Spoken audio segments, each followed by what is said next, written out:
본래 더 핑크퐁 컴퍼니의 심사 전망은 긍정적인 편에 속했습니다.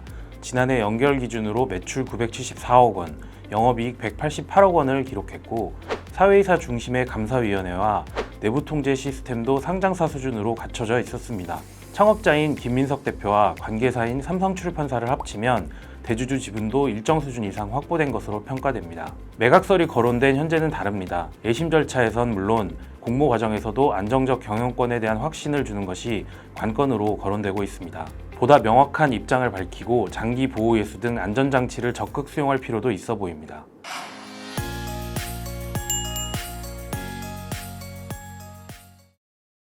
아기상어 제작사인 더 핑크퐁 컴퍼니가 때 아닌 매각설에 휩싸였습니다. 이 회사는 지난 5월 29일 코스닥 상장을 위한 예비심사를 청구한 상태인데요. 한창 심사를 받는 도중에 매각 논의가 구체적으로 이뤄지고 있다는 기사가 나오면서 논란이 불거졌습니다. 관련 내용 자세히 알아보겠습니다. 저는 더벨 산업산부 안준호 기자입니다.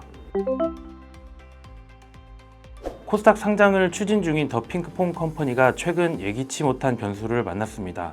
상장 예비심사 도중 경영권 매각설이 제기된 건데요. 주된 내용만 먼저 말씀드리면 IPO와 함께 경영권 지분 매각을 동시에 추진하고 있고 후자가 오히려 우선적 선택지로 고려되고 있다는 겁니다. 매각과 IPO는 모두 스타트업이 자금 회수 과정에서 주로 고려하는 옵션들입니다. 그렇지만 상장 예비 심사를 이미 청구한 상태에서 경영권 매각을 우선적으로 고려한 사례는 매우 이례적인데요. 실제로 비슷한 사례를 찾아보기도 어렵습니다. 증권가에서는 과거 코스닥 예심 도중에 지분 매각이 이뤄졌던 노벨리스 코리아 사례를 거론하기도 합니다.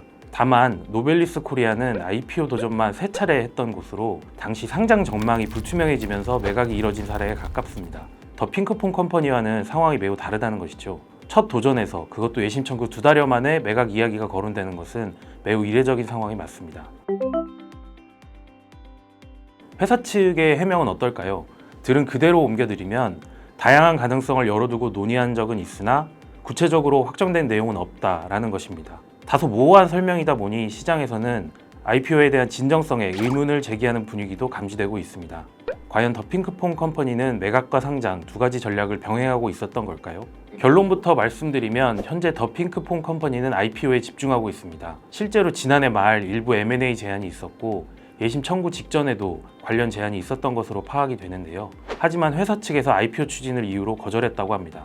즉 매각과 IPO를 병행하는 이른바 투트랙 전략을 취하고 있는 건 아니라는 게 자본시장 관계자들의 설명입니다. 문제는 이 매각설이 상장 심사 과정에서 변수로 작용할 수 있다는 점입니다. 한국거래소는 상장 예비 심사 과정에서 형식적 요건 외에도 경영 안정성을 포함한 질적 요건을 중요하게 봅니다. 특히 신규 상장사의 경우에는 대주주의 오너십 유지 여부에 민감한 편인데요. 상장 직후에 대주주가 지분을 매도해서 경영권이 흔들릴 가능성을 사전에 차단하려는 이유입니다.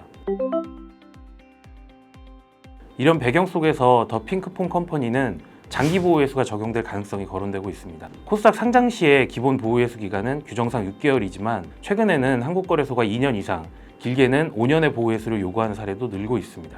소유와 경영을 분리하는 것이 주식회사의 본래 모습이지만 실제 공모주 시장에서는 상장 이후 주가 안정성 때문에 오너십 유지를 주요 검토 대상으로 보고 있습니다. 매각설이 수면 위에서 거론된 이상 더 핑크퐁 컴퍼니도 보호예수 강화 등 추가 조치가 필요할 가능성이 큽니다. 본래 더 핑크퐁 컴퍼니의 심사 전망은 긍정적인 편에 속했습니다. 회사는 지난해 연결 기준으로 매출 974억 원, 영업이익 188억 원을 기록했고 사회이사 중심의 감사위원회와 내부 통제 시스템도 상장사 수준으로 갖춰져 있었습니다. 창업자인 김민석 대표와 관계사인 삼성출판사를 합치면 대주주 지분도 일정 수준 이상 확보된 것으로 평가됩니다. 매각설이 거론된 현재는 다릅니다.